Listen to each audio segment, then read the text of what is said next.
Sunic, our distinguished guest. Thank you very much for coming here, and it's an honor for us to have and listen to your lecture. Here on behalf of the director, Professor Tanic, I would like to greet you here on our university and welcome you to Catholic University of Croatia. Of course, your presentation will be in English. I was supposed to say that on the first place. Well, 70 years after the catastrophe on Bleiburg, we still have, let's say, a card history, some kind of blindness about this history, and in sociological terms, some kind of stigma, which was put into the whole nation for 70 years, and I think the university is a right place to speak about it openly, finally in Croatia, and seek what was really happened and which consequences it has to whole nation and to the possibility of developing a whole country. So I won't be too long. Thank you very much for coming here, and interesting to see, to listen to what you will tell us, and I hope we will have after that a fruitful discussion. So thank you all. I think to all of you to come here. Also, it's very nice to see you in our hall, and hopefully soon we will have a bigger hall, and more people would come here at the university and listening about the things like this, what I said, this traumatic episode of Croatian history. So once again, thank you very much, and Mr. Sunic. Dobar dan, dame I gospodo. I will address you in English if you don't mind, because of our distinguished guest. First, let me thank you all for being here. I would certainly like to extend my greetings and our guest greetings to our dean, to the faculty, to the staff, and of course to our students. I have the privilege to introduce our distinguished guest, Nikolai Tolstoy. He's a historian, author of several books. I also had the pleasure and a privilege to meet Mr. Tolstoy a long time ago, about 30 years ago, back in the United States. He was quite popular among Croatian immigrants. And let me just make a few technical comments, if you don't mind. I'm sure you know the name Tolstoy. Mr. Tolstoy is also related to a former author and novelist, the author of War and Peace, Lev Tolstoy. Now, Mr. Nikolai Tolstoy, who is his distant relative, is dealing with a different type of warfare. It's a warfare of victimhoods, of victimologies, a legal warfare, if you wish. This tricky issue of modern historiography, as they certainly know in academia, is very sensitive.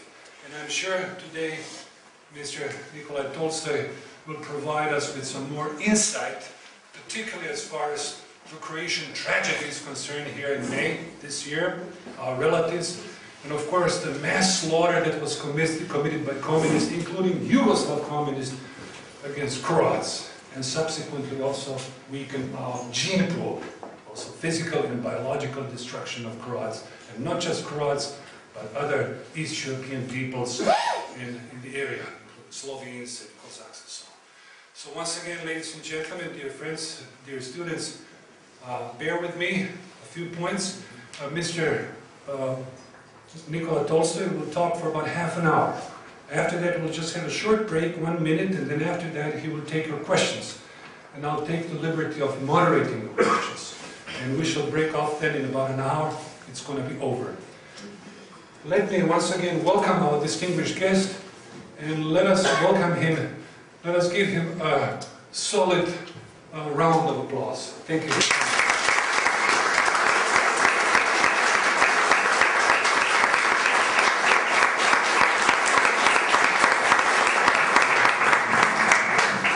Thank you very much. I'm very happy to be back here in Zagreb. Most of the time, well, all the time I was writing my books, of course, I couldn't conduct any research inside Yugoslavia, and so, as it was then. And so the first time I came was in 1990, when I was shown the dreadful mass graves in the Kochevsky Rog of the tens of thousands of Slovenes murdered by Tito's assassins. Well, as you just heard, yes, I'm a Russian emigre. I regard myself, though I was born in England, and I have a British passport. But 10 years ago, there have been such strange changes in the world that President Yeltsin gave me a Russian passport. Well, I'd been quoted in the 1990s in the English press, and sometimes about things about me, not always polite, I'm sorry to say, and once described me as one of those romantic white Russians who dreams that he'll one day have a Russian passport with a two-headed eagle on the front. Well, I do have the passport, and it does have a two-headed eagle on the front. So I'm very proud of that. I first came to the road for me to make these discoveries, which are still continuing, about the dreadful tragedies of 1945, began a long time ago. Of course, being a Russian emigre family, brought up when the Russian immigration, the old immigration, was still quite strong in England, though we didn't have so many people as in, say, in France, or even in Yugoslavia, as it was then. But I didn't know of this tragedy until it was in 1956, when I was young, and Bulganin and Khrushchev came. They were the first Soviet leaders to visit Britain. And they came, and I, like many people, was extremely angry that they'd been invited, particularly that they were going to receive, the poor Queen was forced to receive them in Buckingham Palace. And one day I was, someone gave me a poster, and I woke up on the morning that the two Soviet leaders were coming, and I heard they would be arriving that morning in a couple of hours at Victoria Station. So I thought, well, I'll go down there. And I had a big poster someone gave me which said, "Keep the red beasts out." And I took this, I went to the station, but to my surprise, I was the only, there was a group of, I forget, a couple of hundred English communists, we had them then, holding up the Daily Worker, their newspaper, which just had a picture, headline, "Welcome Comrades." So I thought, well, I'm not going to, they'll see something else. So I saw Khrushchev get out of the train and be embraced by Anthony Eden, one of the architects of the forced repatriation in 1945, and I held up my poster. And immediately someone sprang from behind, ripped it out of my hand, and I looked around and I saw 3 or 4 scruffy-looking men. I thought, these are these communists, it's a good chance, and gave them a punch on the nose. The next moment I was grabbed and rushed off and thrown into a police van, because they were actually the railway police, who were so frightened that somebody would do something to upset things. Anyway, I was put in the police station, and before long a nice police sergeant brought me some bacon and eggs, and he started chatting and saying, "Why are you so upset?" And I said, "Well, it's disgusting, you know, these people have committed the most awful crimes, and here they are being received as if they were heroes." And he said, I said, for example, I had heard something. In 1945, Russians were being sent back from Austria by the British, and these were all slaughtered by Khrushchev and people like him. And he said, "Oh, it's funny you should say that, because 11 years ago I was a sergeant in the British Army in Austria, and we had to put these Russians on the trains, and we saw them. We were all longing to get back to England as soon as we could, but they were throwing themselves off the trains, committing suicide, rather than be returned to their own country." And this story remained in my mind, but in fact, and I must have discussed the tragedy with other people in the Russian immigration, but I never thought of writing a book about it. That came long afterwards, when, quite by chance, a Ukrainian friend attended a lecture, and at which someone raised the question, why has nothing been released in British documents about the tragedy or tragedies of 1945? And by pure chance, the documents started being released. That would have been about 1974. And so I thought, well, maybe something could be written now. And I went to the Public Record Office and I saw there were vast quantities of documents. And I realized that this was enough to base a book on it. What I didn't realize was not only would it take me, I think it was 5 years to write the book because there was so much other evidence of all sorts, but that I would still be writing about it now, what is it now, sort of 60 years later. Because not only is the amount of evidence huge, first of all it involved not just the British archives, but first of all with regard to the British archives, a great deal was released, but a great deal, as I was able to work out from looking at the documents, and one thing about military documents, they give the number, they say in response to your number such and such, and also to whom it's sent. And I began to realize that a lot of documents were missing. And eventually I was able to find copies of them in the American archives. The Americans, with all their faults, are much more open about their history and release their documents on a much more open basis than in Britain.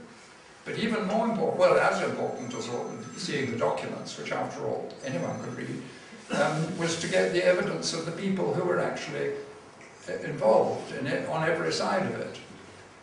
At that time I couldn't pursue these researches, obviously, in communist countries, whether in the Soviet Union or Yugoslavia. But on the other hand, precisely because of these tragedies, vast numbers of people had had to emigrate, and I was able to interview them, but I also interviewed numerous British soldiers of all ranks who were involved, people in the Foreign Office who were giving the instructions, German officers who served with the Cossacks, who've been here. And gradually I was able to piece together the story that I published, I think, 1978, a book called Victims of Yalta, because the Yalta Agreement was the agreement in the beginning of 1945 at which the British, Americans and Soviets, on the final day of the conference, and most of the conference of course was to do with very important issues regarding the rebuilding of Europe after the war, was the final day a secret document was drawn up and signed by all three parties, in which it was agreed that all nationals of the different countries who were found, well, in Soviet ones, in British and American hands, they would all be returned to their country of origin. And if you read the agreement, they obviously had guilty consciences because there was no reason for it to be secret. It doesn't say anything about compelling people to go if they don't want to go. It just says that it will be repatriated as soon as possible, which obviously, from the point of view of British and American prisoners liberated by the Red Army from German camps, was the one thing they wanted to do. But what was embarrassing was that the moment rumours began to get out among the Russians liberated by the British and Americans, the Russians began committing suicide in the camps. And this, of course, meant people realized that there must be some dreadful reason for fearing return. And anyway, so I read this book. And on the whole, the book was, well, I would say altogether, the book was very well received in Britain. There were very few people who raised objection to what I'd written. And that came mainly from some of the guilty people, especially in the Foreign Office, who had been strong proponents of the policy. And a memorial was erected in the centre of London to the victims of Yalta. Well, in a sense, these people, I used the title Victims of Yalta for my book, and that's the title of the memorial, but actually, in a sense, they weren't victims of Yalta, but of the secret agreements made shortly before the Yalta Agreement, and in the case of the Americans, shortly after, whereby force should be used and people should be compelled to go back to their country of origin. And this, of course, the only people who are going to have to be compelled were people who had escaped from the Soviet Union and, of course, as I subsequently discovered, from Yugoslavia. And this was something which was a policy. It's extraordinary because it affected altogether the British and Americans sent back nearly 2.25 million Russian fugitives back to Stalin. Many were killed the moment they were handed over. The rest, of course, as we now know, sent off to Gulag camps. And incidentally, one of the things that inspired me, this was before my book came up, was when I began my researches, Solzhenitsyn published the Gulag Archipelago. Well, volume 1 came out, and I quickly got it and read it. And he does describe, as he saw himself in the camps, that these poor people who'd been returned, and he's described what a tragedy it was, and then he said, to my surprise, what Tolstoy is going to describe this tragedy for us. Well, that made me think it could better be me. And later, when after 1990, when Solzhenitsyn returned to Russia, and I went with my wife to see him, he congratulated me. And, well, actually, it was very touching, because especially I was glad my wife was there, because she stood firmly by me in all the terrible problems we were subsequently to have. But she saw Solzhenitsyn seized me and said, my hero, moi heroi, which for me was one of the most moving moments. Anyway, this was the situation, and I then turned to writing other books. I thought, well, I've exposed what happened, I've given the story as fully as I can, and actually it's one of the books that I'm still quite proud of when I look at it, because I don't see, and this is a horrible thing for authors, pick up a book you wrote some years ago, and the first thing that greets you is a horrible mistake, which is something you now know. But on the whole, I can't see any mistakes. I know more, much more now than I did then, but the basic story is correct, is true.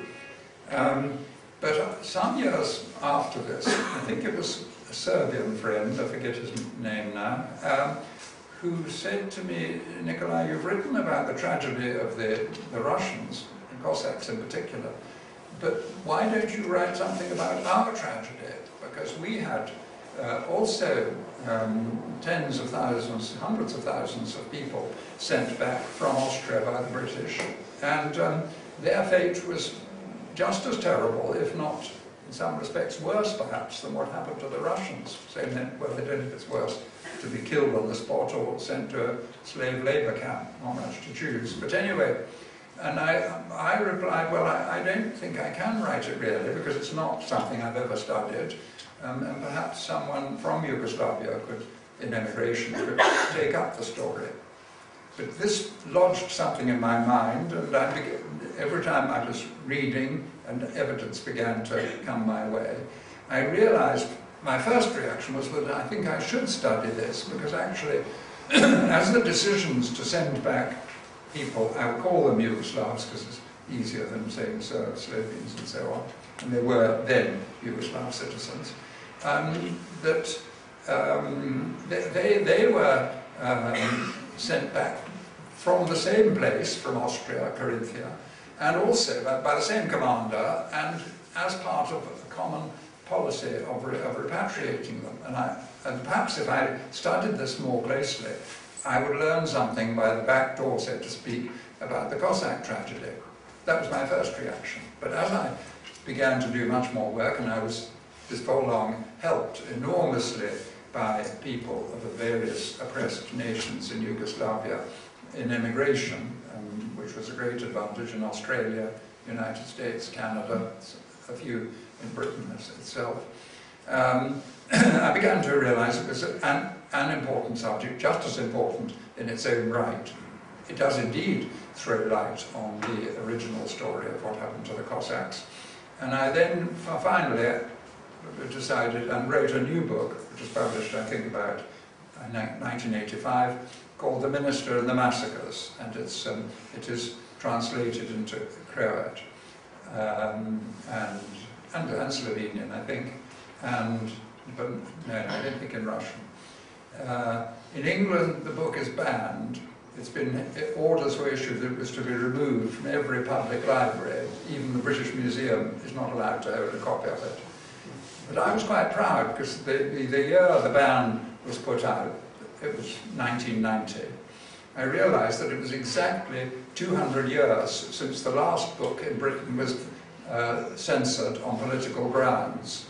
It was The Rights of Man by Thomas Paine. So it wasn't a bad precedent. but the book remains banned. Well, it was strange that the reaction, you might think, was so different after the victims of Yalta had been received. I'm sure there were plenty of people who secretly were angered, but they didn't like to say so.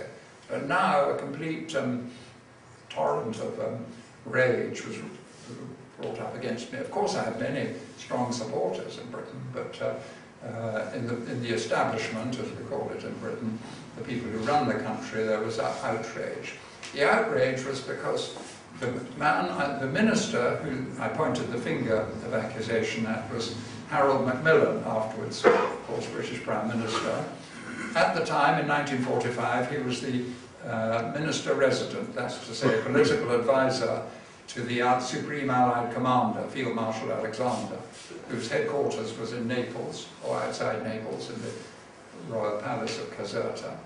And on the 13th of May, that's the crucial date, Macmillan flew into Klagenfurt in Austria, and there he conferred at a secret conference with General Keighley, the local British commander, the British Fifth Corps, where all these people, Cossacks and Serbs, Slovenes, Montenegrins, and so on, were kept. And there he gave the secret, what Keighley afterwards described as a verbal directive, to hand all these people over.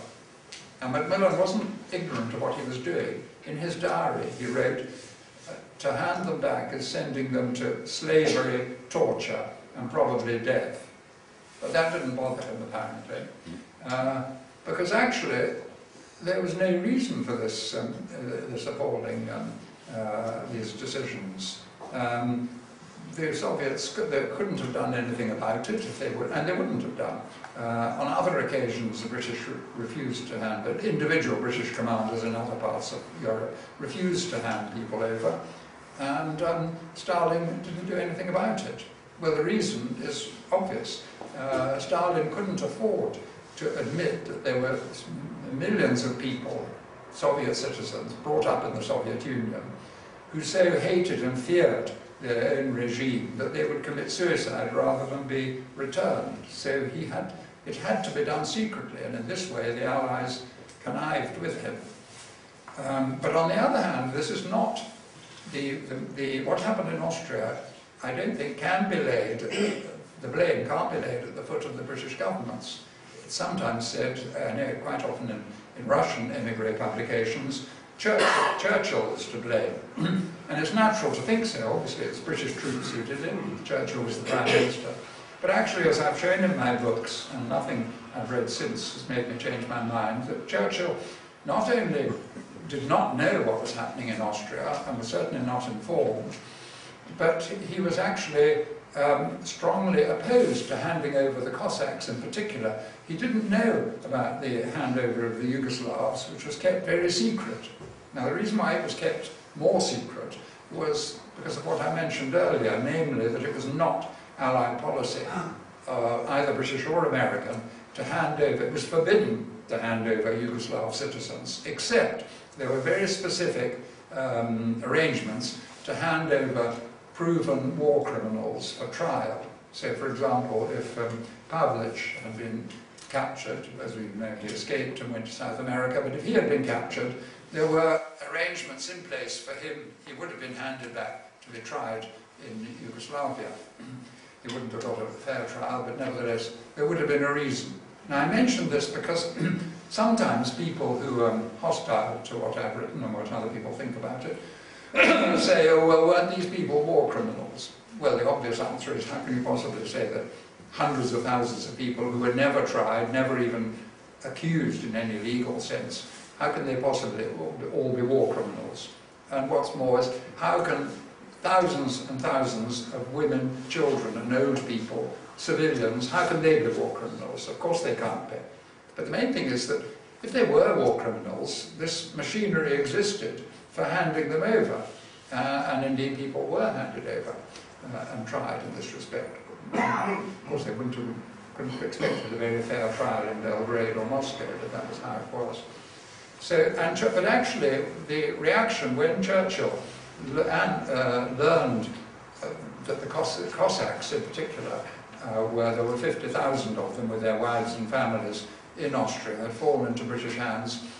Despite the Yalta Agreement, there was no question of handing them over to the Soviets. Field Marshal Alexander, who was a man of extraordinarily high and chivalrous character, immediately, I think 2 days after Macmillan's conference, sent a telegram to Churchill saying to return these people to their country of origin would be likely to be fatal to their health. Churchill did not hesitate. He at once sent a message to Eisenhower saying, look, can you take these people in Germany? Because we've got so many people now crowding into Austria, our troops can't look after them. Eisenhower immediately, all these exchanges took place in 48 hours. Eisenhower said, yes, I will take them. And one of the extraordinary parts of the story, which I did not know about, which I now know mainly from the American archives, that it wasn't just that the three people on the spot who had better placed to understand and make decisions than anybody else there is. When somebody today says to me, oh well, you know, you've got to make allowances, they've crowded camps, the British had just arrived, they didn't know what was going on. You say, well, do you know better than Churchill or Eisenhower or Alexander what the situation was? Because they didn't think they had to be handed over. I think that they're in the clear. What happened was a conspiracy, and I wrote a paper in the magazine Encounter called the Klagenfurt Conspiracy, because it was a conspiracy. Now, as far as the people who were sent back to Yugoslavia are concerned, I think, to me, historically, there is a big distinction between the tragedy which happened at Bleiburg, an estimated, according to British records, some 600,000 or more people escaping, mainly Croats, and Germans, of course, were forced to go back into Yugoslavia, where they were sent on these appalling death marches if they weren't slaughtered on the spot, and where huge numbers of people died. I believe now that, thank goodness, there's a commission in this country to excavate the graves, and certainly, and I've been and seen in Slovenia what's happening there. I think anybody who doubts the horrors of the story should be, just as Germans were forced to go to Belsen and Dachau to see for themselves what was being done in their name, so any British person who objects should be forced, in my view, it won't happen of course, to go and see these mass graves, which are a direct consequence of British actions on the spot. Now, but what happened to Bleiburg was slightly different in that this huge exodus of people fleeing in terror, and we have to remember that Tito was committing, his troops were committing appalling atrocities before before VE Day inside Yugoslav territory. So people knew they weren't just fleeing out of mindless fear, they were fleeing for a very good reason. They knew they were likely to be killed, and of course they were right, because when they were turned back by the British forces at Bleiburg and compelled to recross the Drava, that's what happened to them. They were sent on these awful death marches, and I'm writing a new book on the subject because so much evidence has now come to light that it needs a new book, and so I want to be able to cover this in detail. But at the same time, I don't think really that this could be called a crime, or certainly not on the same level as regards the British. First of all, it wasn't something, the decision to turn back the people at Bleiburg was not decided by Field Marshal Alexander, or even by General Keighley, the British commander on the spot, who in other respects is a pretty unsavoury character. It was the local Brigadier Scott, who commanding, I've forgotten which division it was, anyway, who was himself stationed in Bleiburg Castle, who said, we can't take these people. And the Croatian commander and General, I think it was Milan Basta, whom I met in Belgrade much later and interviewed at length, negotiated, and the Croatian general agreed to withdraw. Well, of course, it wasn't something which this agreement couldn't really be known among all this huge mass of people. So they were turned back. Now, I'd say it wasn't a crime on the same level as what happened to the others, and in particular, the 35,000 Croatian troops who had separately surrendered to the British. Because there's nothing, as far as I know, in international law which says that your troops are compelled to accept the surrender of anyone who comes before them. And indeed the numbers were such as they might genuinely believe they couldn't have handled inside Yugoslavia. I think there were 200,000 German troops had surrendered, had to be dealt with. There were 50,000 Cossacks. There were other refugees everywhere. So I don't think it was a good decision, but it wasn't quite on the same level of complexity, conspiracy and wickedness as the others. Now, if I may consider the Croats independently, as I mentioned, 35,000 Croat troops have managed to slip across separately from what happened at Bleiburg, and their surrender was accepted by the British troops before whom they appeared on the north side of the Drava, and they were interned and put into camps. Now, they were secretly handed over to Tito and suffered, of course, an appalling fate. Now, that was a clear war crime because they had surrendered and been accepted as prisoners of war by the British. Doesn't matter that it was for a short time. And under the Geneva Convention, you're not allowed to send people back, well, obviously, what would be the point of the convention, to a third party who might or would maltreat them. Furthermore, it's sometimes levelled by ignorant people in England, in my experience, who say, oh, well, they were serving the Germans, which isn't always, certainly isn't always true, and anyway doesn't allow for the very peculiar circumstances. And, most sinister of all, were wearing, if not German uniforms, uniforms issued by the Germans. But what they deliberately overlook is the fact that if they were in German uniform, then that was as strong a reason as any why they should not have been handed over to be killed by a third party. Because the convention says very emphatically, you shall not look behind the uniform. In other words, you can't find out what nationality they are. That's irrelevant. If they're in this case, the German army, then they must be treated with all the protection of the Geneva Convention. Now, there was a very good reason, apart from respecting international law, for this provision and for this interpretation, which had been the universal interpretation of the British and Americans throughout the war. The Americans were particularly strong about it because, of course, there were very large numbers of people.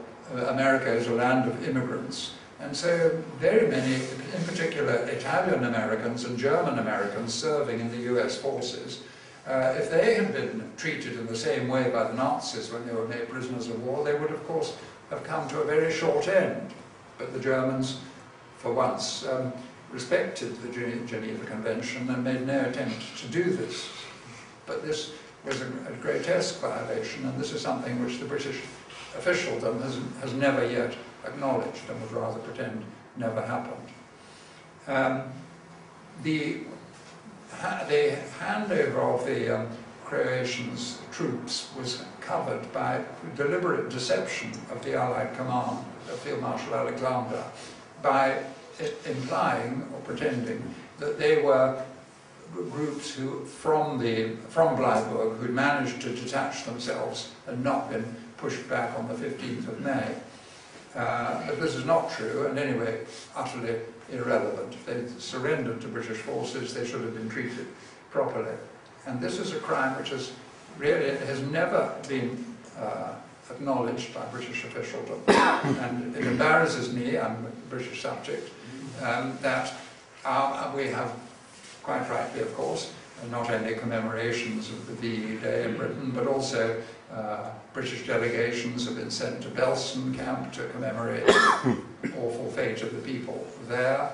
And they commemorate, almost as they commemorate the bombing of Dresden. They'll commemorate anything except their own war crimes, and they were war crimes which took place in Austria in 1945. Not one English newspaper, this is literally true, has even mentioned that this happened. Everyone in Britain, because of my books and other work and so on, is familiar with what happened. It's just been, you think it could only happen in a communist country, but it's been airbrushed out of British history. Most British biographies, for instance, of Harold Macmillan, try to gloss over it, print things which they must know are untrue.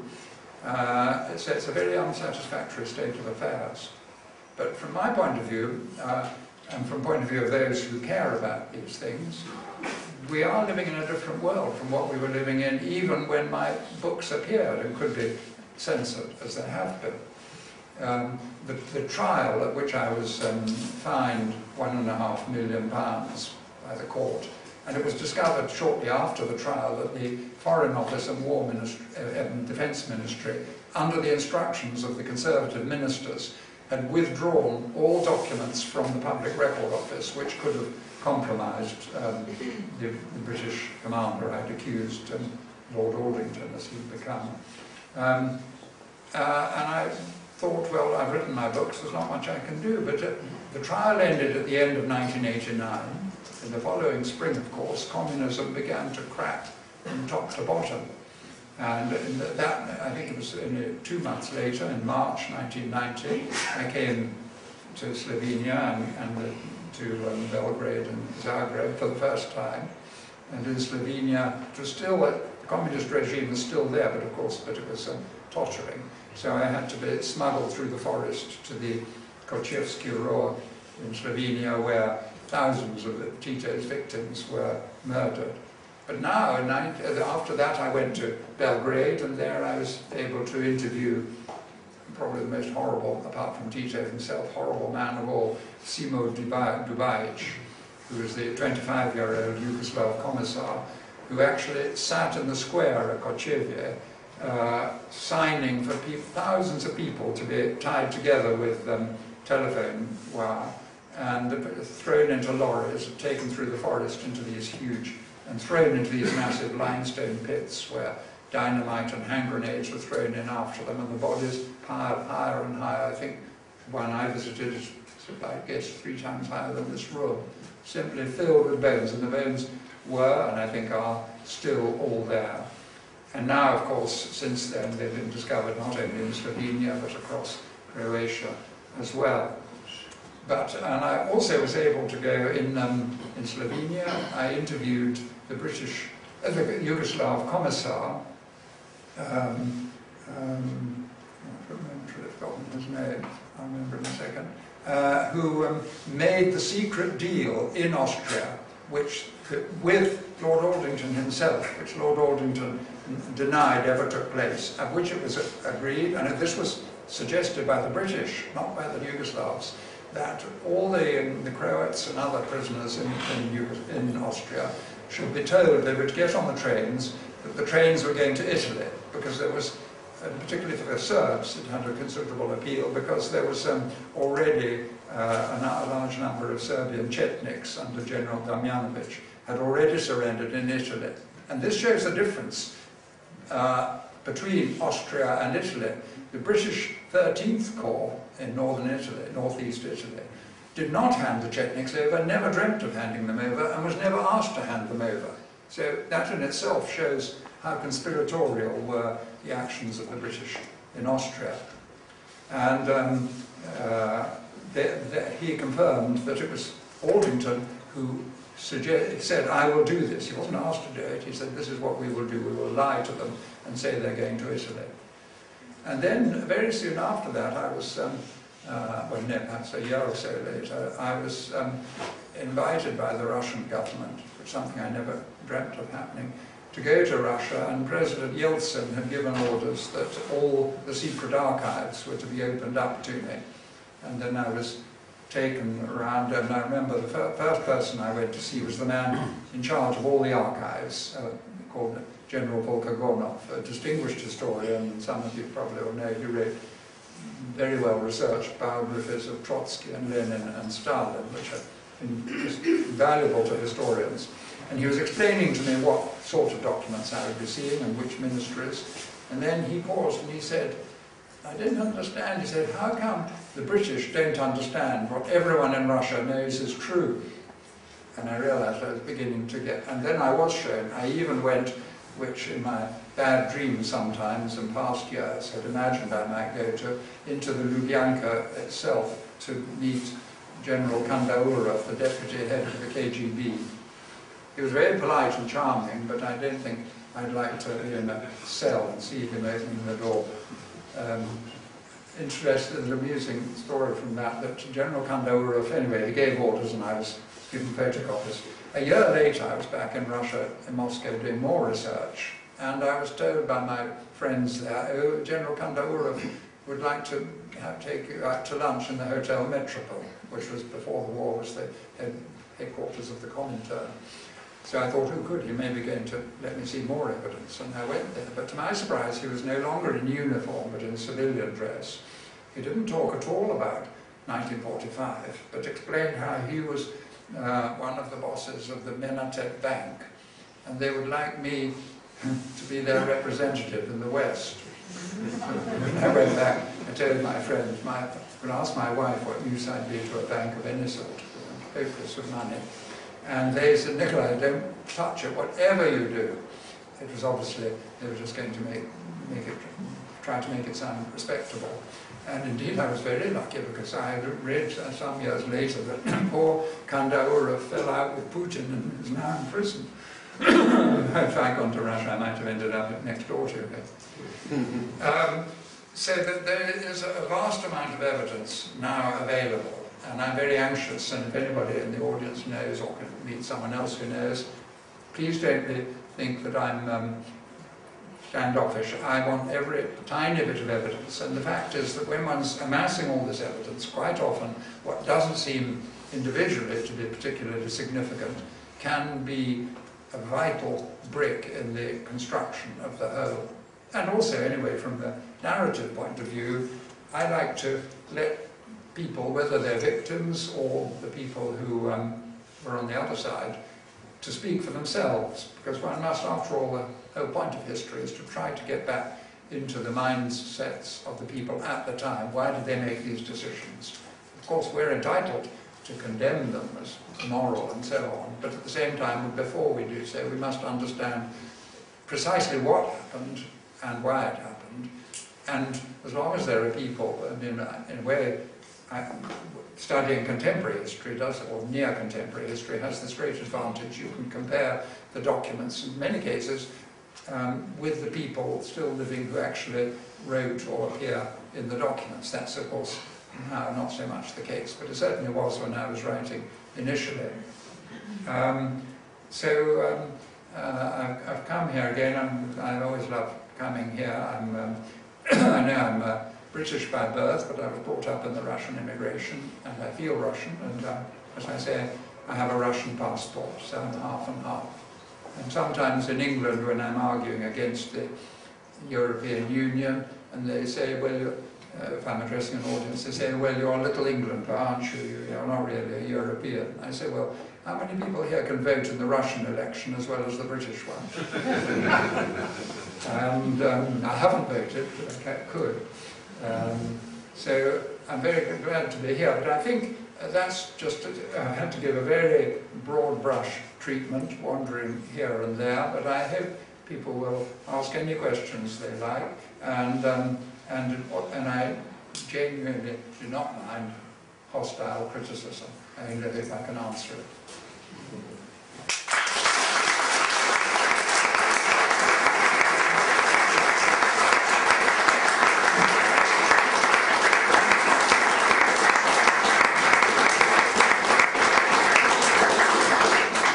Hvala lijepa na pozornosti. Thank you very much, Mr. Tolstoy, for your fascinating talk. Just before we start, we'll have now a question and answer period for about half an hour, and I'll make some announcements. If I can just digress a little bit, I think it's important talk by Mr. Tolstoy, because again, it gives us a somewhat different perspective on the so-called Samaritan Westerners and how in fact they want to improve the world. I'm sure Mr. Tolstoy could very much talk about the firebombing of Pula all the way to Carinthia. One of the last bombs dropped by the English, you know where they were? On the Staatsoper in Vienna. You know, the English were very good in destroying, daytime, they were destroying the housing units, and the Americans were very good in destroying cultural monuments, particularly in Germany and France, all the way down to Pula, Boka Kotorska, etc. Well, anyway, ladies and gentlemen, I would certainly like to accommodate our students first. Please do not have any second thoughts, do not feel embarrassed. ask some questions. I first want to start with students. Molim vas, dragi studenti, nemojte se ženirati. Ako imate neko direktno pitanje za gospodina Tolstoja, može biti kritičke i bilo kakve naravi, ako možda imate nekih problema, nemojte se ženirati. Svi mi konačno učimo cijeli život. Hvala lijepa. Thank you very much once again. You can stay here, and I guess I'll try with this mic. See if it works.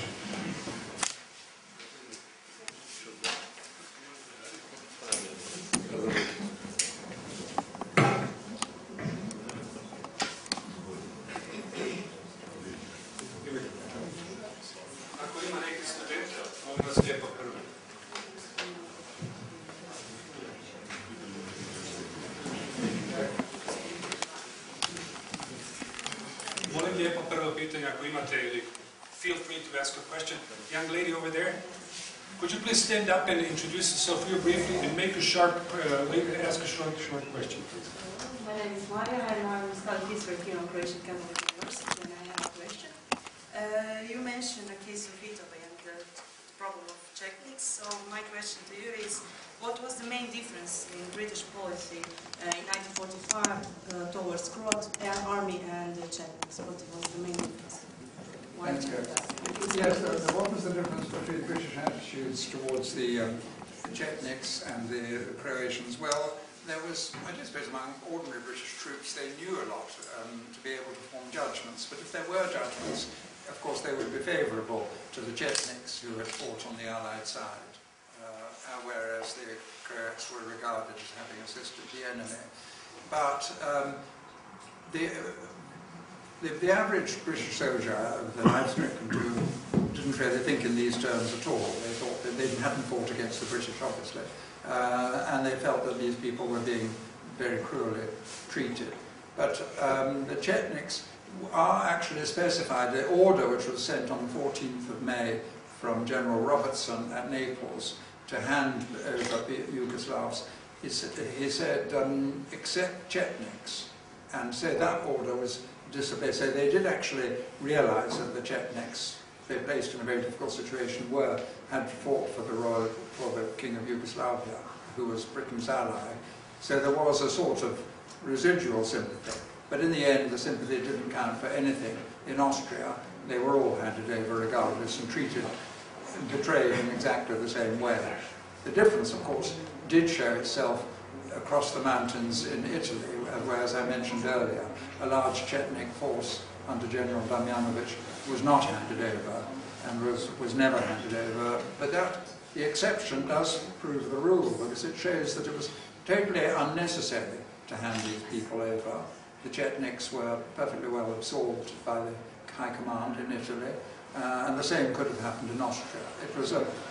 It was a terrible war crime, and it was a totally unnecessary war crime. Sljedeći molim student. Molim lijepo. A još koji? Molim vas, pitajte.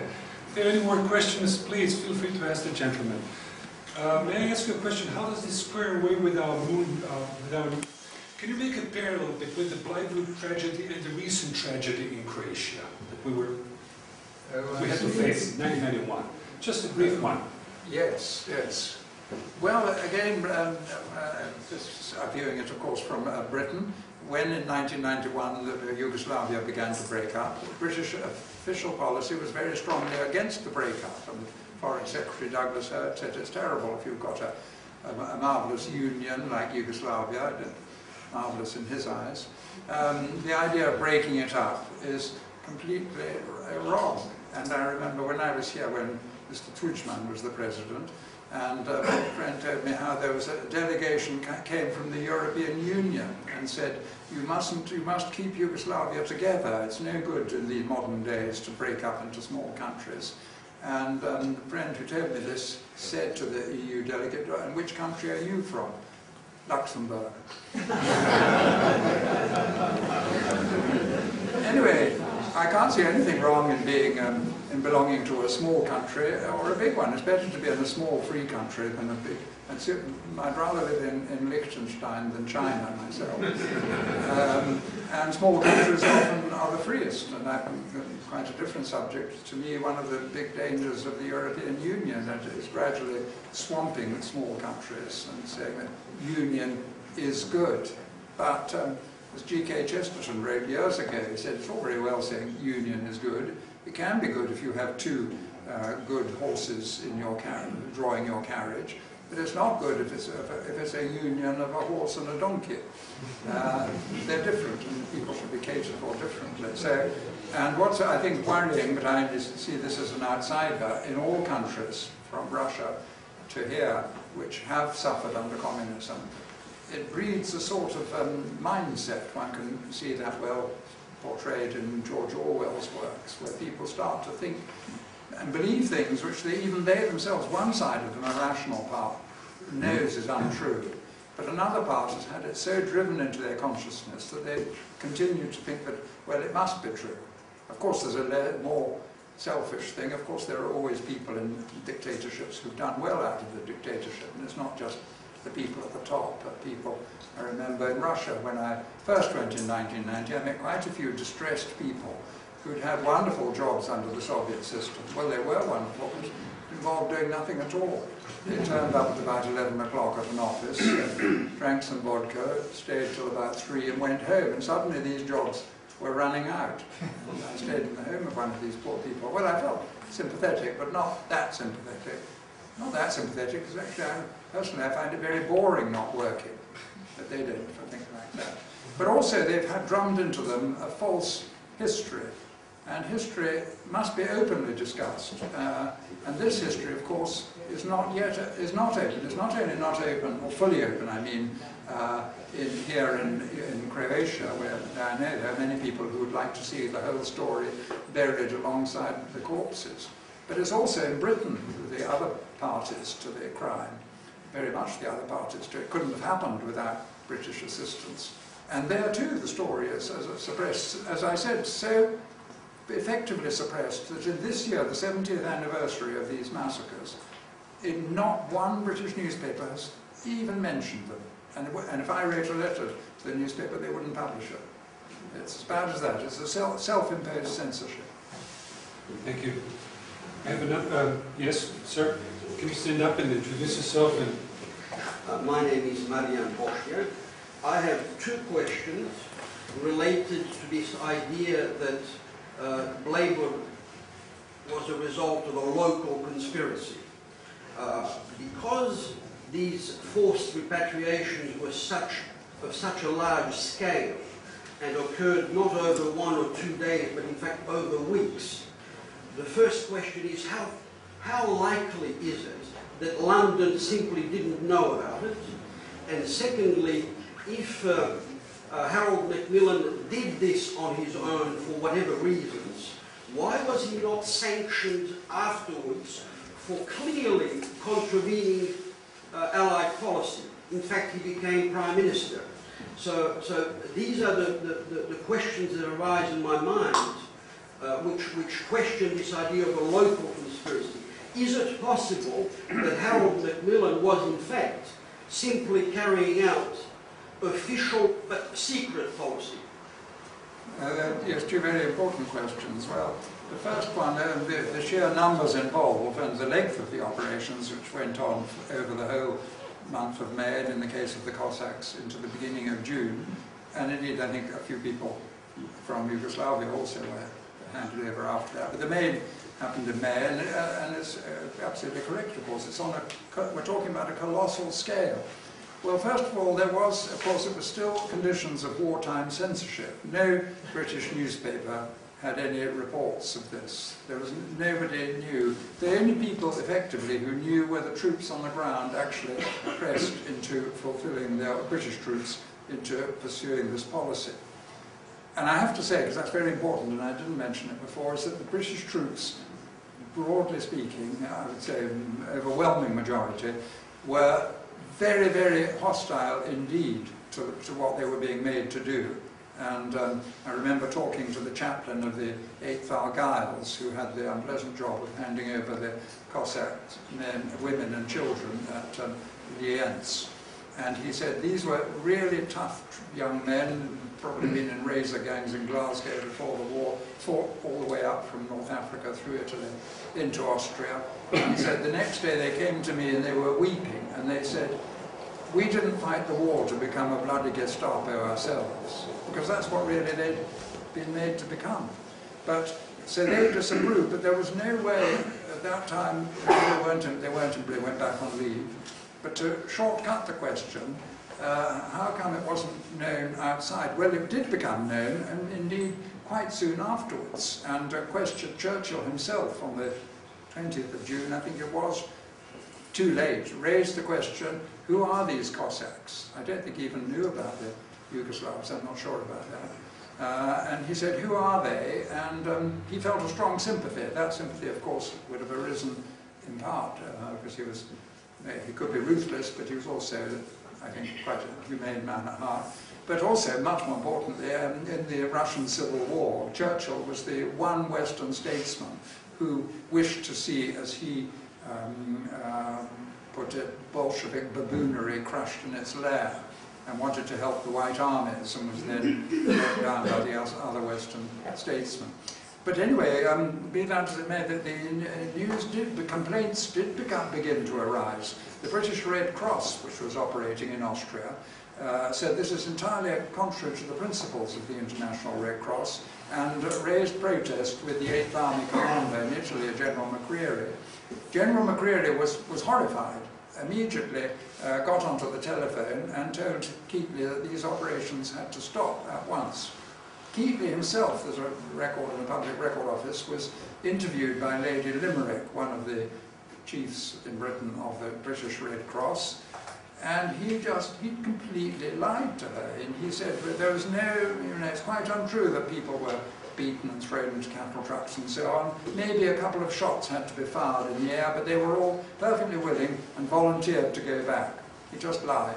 And with wartime and post-war censorship, which people took for granted really as a circumstance at the time, nobody knew about this. Indeed, the first person who actually mentioned the Russians were being handed over was George Orwell, who published an article in a magazine. How he discovered, I'm not sure, that this was happening. And then he pointed out, again, we have in Britain, you see, the same sort of self-censorship. How come nobody is drawing attention to this tragedy? And the second part, so the answer really, it's not easy to give a single quick answer. Answer is that, first of all, the people in Britain didn't know.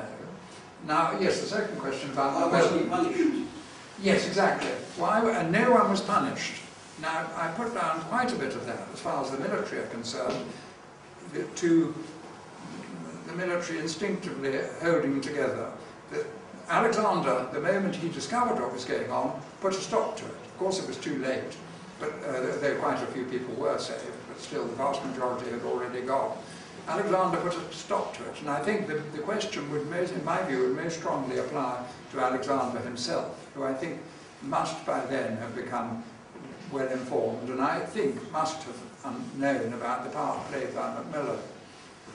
On the other hand, Alexander, having put a stop to it, didn't, of course, ask for an inquiry or challenge, as far as we know, Macmillan. He must have, I think he felt very strongly about it. But I would guess that his attitude was, we must be very careful, we mustn't cause embarrassment which would damage the reputation of the British Army. It's happened, it's too late now. He was very angry though. As regards Macmillan, and an important question whether he was receiving some sort of secret instructions, well, one can't be completely certain because so much is not known as yet. But the fact is that Macmillan's actions were completely contrary to what, as I mentioned earlier, Churchill and the two Supreme Allied commanders, Eisenhower and Alexander, were advocating. And so I can't see really, nothing's impossible one might say, but I can't see that they would at the same time be secretly sending signal, or one of them to Macmillan saying, nevertheless, go ahead and do this. There are other good reasons why I don't think that could have happened, because Macmillan was actually not in a position to give an order. He wasn't a soldier. He couldn't order soldiers to do anything. What he did was to go to and more or less browbeat with his prestige as a minister-resident to Keatley, who was a good soldier, but as I remember one Count Thun Valsassana, who now live at Bleiburg Castle, and was his interpreter at the time, and said, well, he was like the worst type of Prussian officer. I think Keatley just more or less did what he was told, and perhaps assumed that Macmillan was getting orders from the cabinet. But again, I think that one of the biggest pointers of guilt at Macmillan is that he was alive when my books came out. Everyone was questioning in Britain at that time, what was his role, why did he do this? And he would never answer. There were only two people who refused to be interviewed by me. And they were Macmillan and the man who was chief of staff on the spot. Afterwards, Macmillan made Lord Aldington, the one who brought the action against me. And they were the only ones who refused to be interviewed. And I have to say it was rather foolish on their part, I think, because it made my suspicions arise. And of course, I don't think it influenced what I wrote. It couldn't, because I've got to give the evidence. But it did make me look very hard for evidence. So all I can say really is that there's no evidence that Macmillan received orders from anyone else. Of course, that leaves the question whether there might have been secret orders.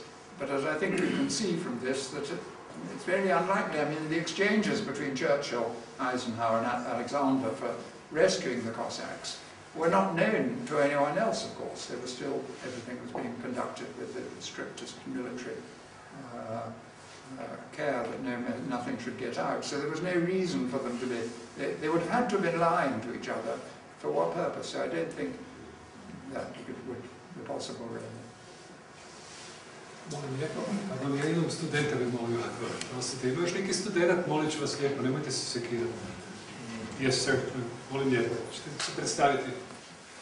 Onda ću gospodičku nakon toga. Samo da I have no question, but I want to say thank you very much for your noble effort to reveal the truth about these heavy times here in Croatia.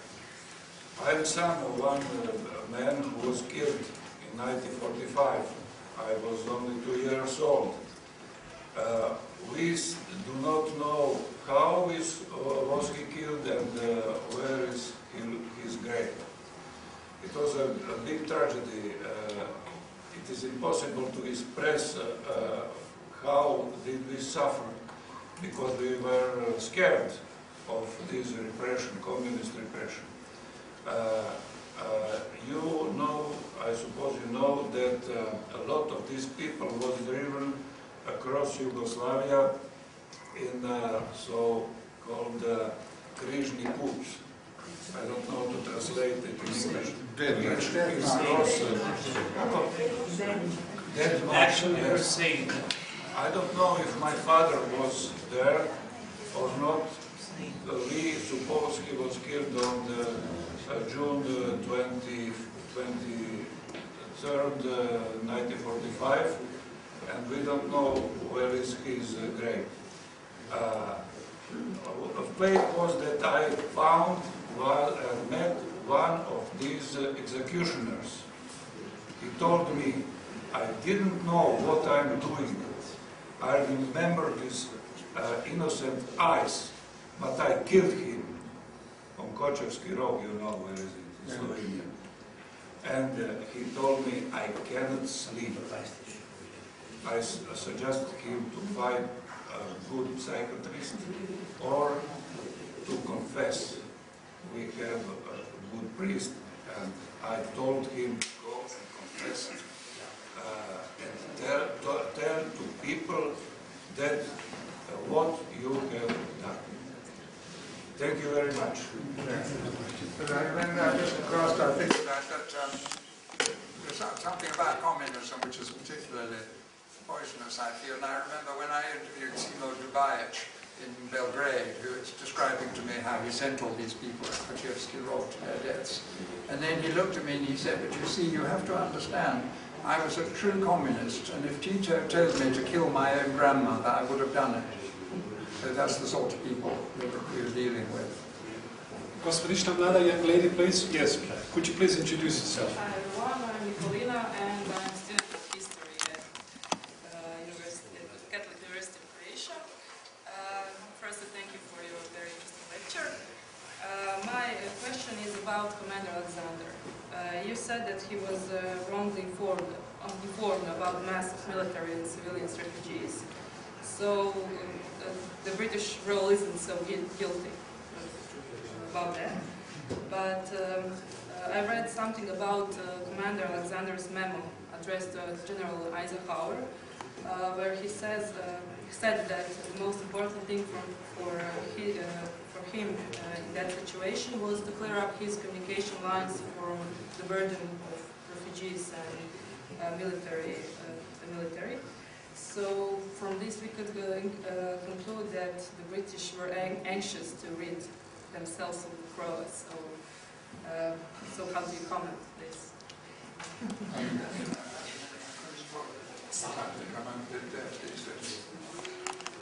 So basically your question is concerning the role of Alexander, right? Yeah. What specifically? Do you have some...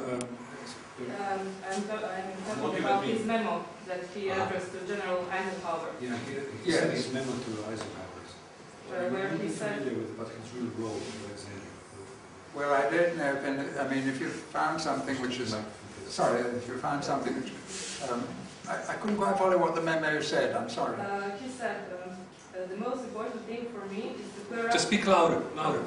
The most important thing for me is to clear up my communication lines from this burden. Army efficiency of my units is significantly disturbed. He's talking about the situation. That's the same signal that I quoted the other passage from, is that to send, and then he goes on to say that to send these people back to their country of origin could be fatal to their health. I therefore appeal to you, and that was the reason, to take them out of Austria, but not to hand them over to Tito, but to send them to Eisenhower's control under Schaeff in Bavaria. And that, by the way, I didn't pursue that, but I should say that it wasn't just something, an exchange of signals, which then got forgotten and effectively meaningless. On the contrary, Eisenhower immediately gave orders to General Patton to advance with 2 cavalry corps across the Bavarian mountains into Austria, where they had a twofold orders to do 2 things. One, in Patton's language you can recognize, he said, he sent an order to his troops, he said, if Tito plays ball, fine. If not, kick him out. And, which of course he would have done. But at the same time, the same American troops who were to come into Austria were to take over these people and send them, as I mentioned, into Bavaria. It was all part of the same operation. Now, the extraordinary thing is that when the Americans arrived, they actually came over the mountains and came in contact with the British 5th Corps, and they were actually, the plan was, and that would have taken another half-day's drive, they would have sealed off the Drau Valley where the Cossacks were, so they wouldn't have been the British responsibility anyway, because they would have been in American hands. And the British Chief of Staff sent an urgent message to General Mark Clark in Italy, and said, everything's in good order here, we don't need the Americans. So here, that was really the death sentence, in particular of the Cossacks, because it was saying we don't need them, and therefore they were handed. And if one thinks of it, the operation of handing the Cossacks over to the Soviets was much more complicated and indeed dangerous, and anticipated to be dangerous. Many of the Cossacks were still armed, whereas if they were taken by the Americans and told to go west, they would have gone very cheerfully and peacefully.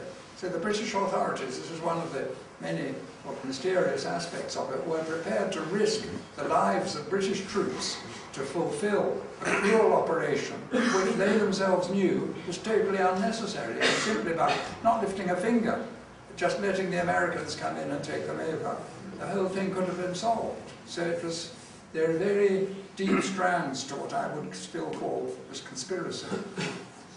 We'll take one more question and then we'll wrap up, sir. Yes, sir. One more question. I'm Dr. Robert Hollywood from the Institute of History. Louder, louder, please. From the Institute of History, Robert Hollywood is my name. I'm so proud to be here because I followed when you were for the first time here in Zagreb in 1990. And what I'd like to say that your book, Ministers and Massacres, so British do say for themselves that they are the highest point of democracy. And now your book has been prohibited as a kind of a shame for our civilization. What I also wanted to say, could you make a kind of a parallel, because in the year of 1918, when the Tsar Nikolai II was killed, and all his family, the little child, also the British could help this Tsar's family to be saved, but nothing has been done. And I think it's what I've read in the book of Igor Bulic, Zoloto Party, the party's gold.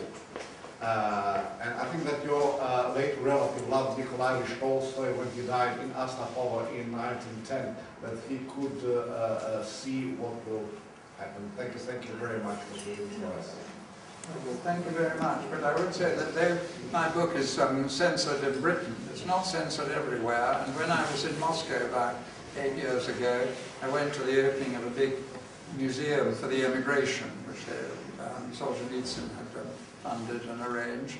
And when at the reception, a pleasant man came up to me and dressed in a suit, and he said, "You don't know me because I'm in civilian clothes, but I am the general who ordered your book to be required reading at the Russian Staff College for all Russian officers." So it might be censored in Britain, but not in Russia. One more question and then we'll wrap up our meeting. Sir, please. I guess we're running out of time, sir, but I'm so sorry. I guess we have an hour. I think it's... So let's take one more question and see how the time might go. My name is Mursala. I'm unfortunately, or was, one of the participants of this tragedy which is on the screen behind you. While we were going from roughly Mislinja in Slovenia towards Dravograd, British bombers were overflying the columns. There was a very large number of people that, of course, went out. And they were obviously filming the whole column, trying to figure out how many people, I presume, were involved. It has been claimed that approximately 700,000 Croats have left the country or tried to leave the country at that time. 200,000 of them were assigned to armed forces and about 500,000 to civilians. Well, in your research, do you have any data that would confirm or disagree with this particular figure? With the figures, well, the figure I think is probably correct, because I suspect that I've also heard of these aeroplanes going over filming. And as all the British reports are consistent in saying that about 600, sometimes 700,000 Croats are approaching us, this figure could not have been known on the ground, so therefore I think it must have derived from these photographs, and of course people were trained to be able to get good estimates. You haven't come across any such evidence, photographs, and they obviously must exist somewhere in British Isles. I know, if they haven't been destroyed. I know. No, I haven't, and I would very much like to see them. But this reminds me of also there was this secrecy of what went on in Austria that I found since my books were published in the British Public Record Office. There's an account by an official British Army signals unit, which was given, a film unit, sorry, was given permission to go and film anywhere they chose throughout Allied occupied Italy and Austria.